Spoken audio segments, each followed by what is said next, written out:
Berikutnya materi kedua adalah tentang CDMA atau Code Division Multiple Access. Kelompok kami yang pertama, Adi Pandu Wirawan, Aap Abdul Wahab, Yoga Dwi Pranata, Nancy Adelina, dan Nuansa Dipa Bismoko. Outline dari materi ini yang pertama, apa itu multiple access, metode-metode pada multiple access, cara kerja CDMA, jenis pengkodaan pada CDMA, dan keuntungan CDMA, dan evolusi CDMA. Metode multiple access, frekuensi division multiple access atau FDMA, dan time division multiple access atau TDMA. Gambar sebelah kiri adalah gambar FDMA atau frekuensi division multiple access, dan sedangkan gambar sebelah kanan adalah time division multiple access. Metode multiple access, code division multiple access atau CDMA. Ini adalah skema CDMA, dapat dilihat pada gambar berikut. Cara kerja CDMA, setiap bit 1 atau 0 di-spread atau dikodekan menjadi n pulsa yang lebih kecil, sehari yang terdiri dari 0 dan 1. Receiver yang mengetahui kodenya, maka akan dapat recover menjadi bit aslinya. Receiver lain yang tidak mengetahui kodenya hanya akan mendapatkan noise. CDMA transmitter, suara harus didigitalisasi, push code modulation atau PCM, kemudian dikompresi. Setiap user diberikan PN code yang unik, dan kode harus memiliki korelasi silang yang rendah. Pemancar mengalihkan kode dengan data untuk mendapatkan pesan yang telah dikodekan dalam bentuk bit. Berikut adalah skema dari CDMA transmitter. Pada skema ini terjadi korelasi silang pada sisi transmitter. Pada sisi CDMA receiver, sinyal yang diterima dikalikan lagi dengan kode yang sama yang digunakan dalam pemancar. Menggabungkan semua bit dan kemudian menggunakan hard decision untuk mendapatkan pesan yang ditransmisikan dalam bentuk bit. Berikut adalah skema CDMA receiver. Hasil dari korelasi silangnya kemudian akan dijumlahkan atau digabungkan dengan bit-bit yang lain, kemudian akan dilakukan hard decision di sisi ini. Berikut adalah diagram interferensi, inter-user interference. Jika terjadi inter-user interference, misal ada user A dan B dengan kode tertentu, jika sinyal yang dikeluarkan satu fase akan saling menjumlahkan, sinyal output diterima user A dan user B. Namun di sisi penerima ada proses korelasi dengan kode yang sama dengan sisi pemancar di masing-masing user, sehingga korelasi yang didapat sama seperti sinyal semula. Kemudian adalah jenis pengkodaan pada CDMA. Yang pertama adalah Walsh code, orthogonal codes pada IS95A dan IS95B nampak menggunakan Walsh code. Pada CDMA 2128 menggunakan Walsh code.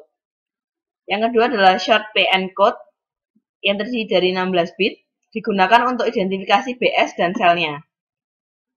Yang ketiga adalah long PN code yang terdiri dari 42 bit code, digunakan untuk identifikasi mobile station atau MS saat reverse link. Keuntungan CDMA yang pertama, dapat dengan mudah menghandle voice dan data, kapasitasnya lebih besar, lebih kuat dalam menangani fading dan isi karena multipath, soft handoff, keamanan yang terjaga baik, juga tidak menghiraukan adanya inter-user interference. Kemudian adalah diagram evolusi CDMA. Pada tahun 1991,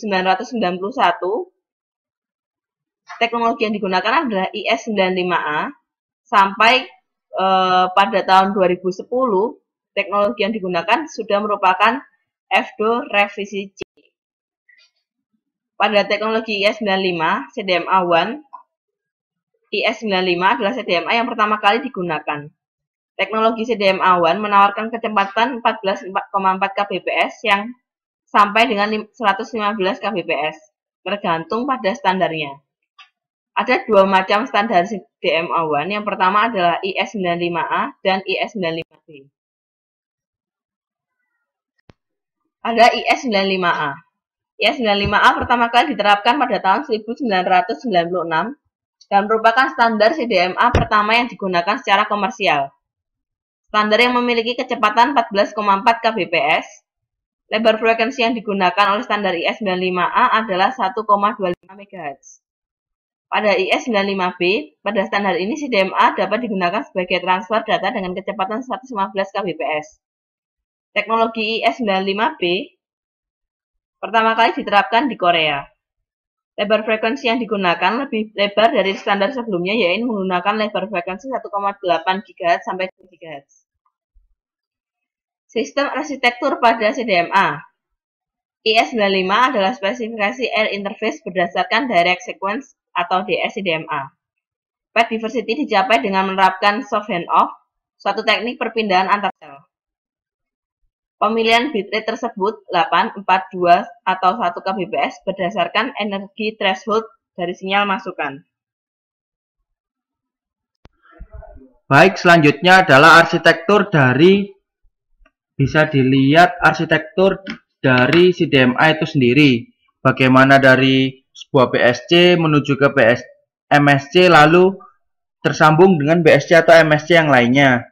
Selanjutnya adalah CDMA 2000. CDMA 2000 yang akan dibahas di sini adalah pengertian, teknologi, arsitektur, serta blok diagram dari CDMA 2000 itu sendiri. Terus selanjutnya, apa yang dimaksud dengan CDMA 2000 itu sendiri? Itu merupakan pengembangan dari standar platform wireless CDMA IS95 yang termasuk ke dalam spesifikasi internasional Mobile Telecommunication 2000 atau IMT 2000. Selanjutnya, teknologi CDMA 2000 itu sendiri mulai diperkenalkan secara komersial dimulai oleh perusahaan Qualcomm yang dengan nama CDMA1. Setelah itu berkembang yang memiliki beberapa perkembangan seperti CDMA FDO atau CDMA FDV. Selanjutnya, perbedaan dari kelas evolusi dari CDMA itu sendiri ada 4, yaitu CDMA1, CDMA 2000 satu kali, CDMA 2000 satu kali FDO, dan CDMA 2000 satu kali EFDV. Yang bisa dilihat perbedaan yang mencolok adalah transfer data dari evolusi itu sendiri. Jika CDMA1 mempunyai 14,4 KB per second, CDMA 2000 307 KB per second, FDO 2,4 MB per second, hingga atau EFDV yang mempunyai transfer data paling besar yaitu 3,09 MB per second.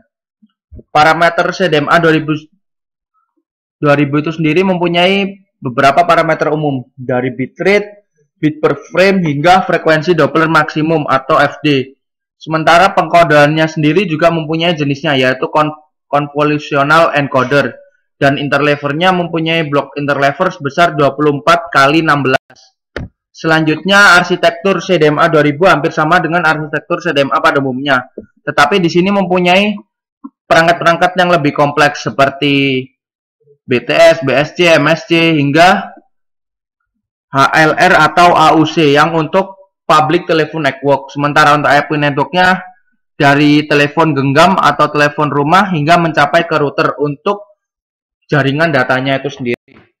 Sementara bagian arsitektur CDMA 2000 mempunyai beberapa klasifikasi dari user terminal, radio access network, circuit core network, hingga paket core network. Sementara selanjutnya adalah kita menjelaskan mengenai FDO. Perkembangan FDO itu sendiri ada 3, yaitu ref. Sebenarnya ada 4, yaitu ref 0, ref A, ref B, hingga ref C. Singkatan dari FDO itu sendiri adalah Evolution Data Only atau Evolution Data Optimized.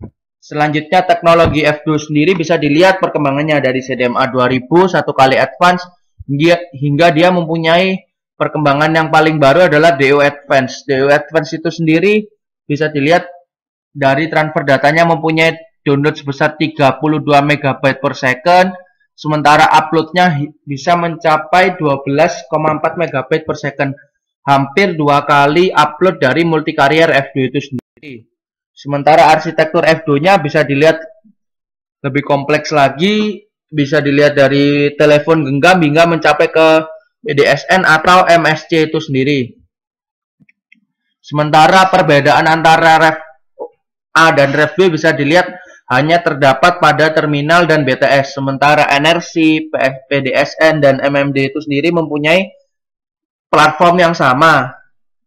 Selanjutnya, keuntungan dari ref B itu sendiri, dia mempunyai jaringan data yang cepat, mempunyai latensi yang kecil, dia mempunyai resource yang lebih efisien dari ref A, sementara dia mempunyai harga yang cost atau biaya maintenance yang lebih kecil dari ref A. Selanjutnya bisa dilihat performansi dari ref B perbandingan antara ref A dan ref B terdapat pada download time-nya. Untuk mencapai suatu file itu sendiri, ref A membutuhkan waktu 44 second untuk mendapatkan suatu file. Sementara ref B hanya membutuhkan 22 second untuk mendapatkan suatu file. Bisa dilihat di sini, jika ref B lebih cepat dua kali lipat dari ref A itu sendiri. Sementara untuk download rate-nya atau kilobyte per second bisa dilihat untuk ref B 2 kali lebih cepat download rate-nya daripada ref A, yaitu ref A untuk mendapat suatu file membutuhkan kecepatan 375 kilobyte per second, sementara untuk ref B lebih cepat lagi 2 kali lipat, yaitu sebesar 750 kilobyte per second. Bisa dilihat voice over internet protokolnya, bisa dilihat jika ref B lebih baik daripada ref A itu sendiri. Perbedaan antara ref 0, ref A, dan ref B bisa dilihat dari teknologi, kecepatan upload, kecepatan download, ukuran spektrum, hingga servisnya. Perbedaan yang mencolok adalah kecepatan upload serta downloadnya.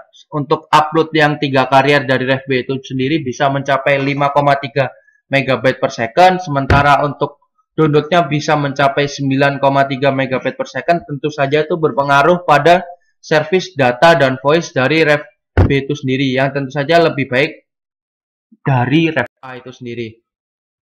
Untuk teknologi perkembangan yang terbaru adalah CDMA F2 ref C. Ref C itu adalah perkembangan teknologi komunikasi dari teknologi komunikasi generasi keempat atau 4G.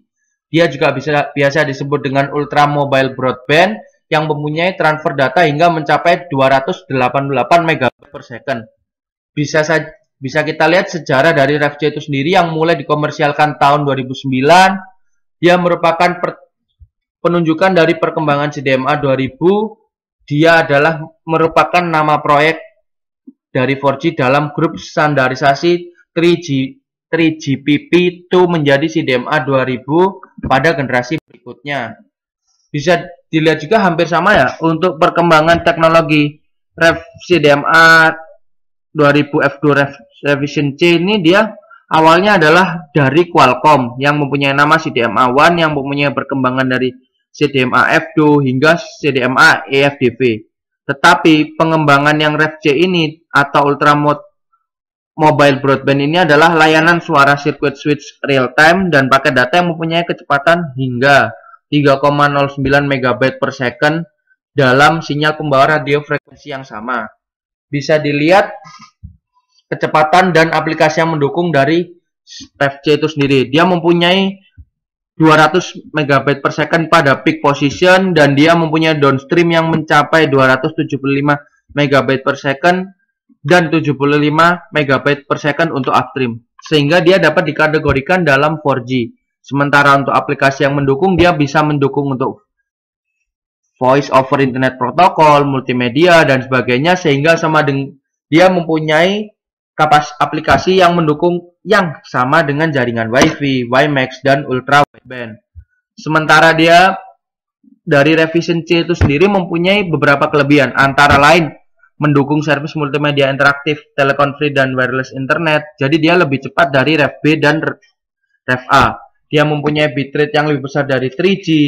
Dia mempunyai skalabilitas untuk jaringan mobile yang lebih besar, dan tentu saja dia mempunyai low cost service, biaya yang murah hingga mencapai 100 MB per second. Dan yang utama adalah dia mempunyai jaringan keamanan data yang kuat. Jadi dia lebih tidak mudah dibobol daripada ref A dan ref B. Bisa dilihat adalah perkembangan evolusi-evolusi dari CDMA itu sendiri, dari IS95, 1 kali RTT, F2 ref A, ref 0, ref A, ref B, hingga ref C. Ref C itu sendiri merupakan perkembangan terbaru dari CDMA itu sendiri yang mempunyai hingga lebih dari 100 MB per second downlink hingga 50 MB per second uplink. Latensinya dia kecil sekali, kurang dari 10 milisecond. Sementara dia mempunyai end-to-end quality of service. Sekian presentasi dari kelompok kami, semoga bermanfaat untuk kedepannya dan perkembangan teknologi-teknologi lainnya yang bisa ditunggu perkembangannya. Dan selamat pagi. Wassalamualaikum warahmatullahi wabarakatuh.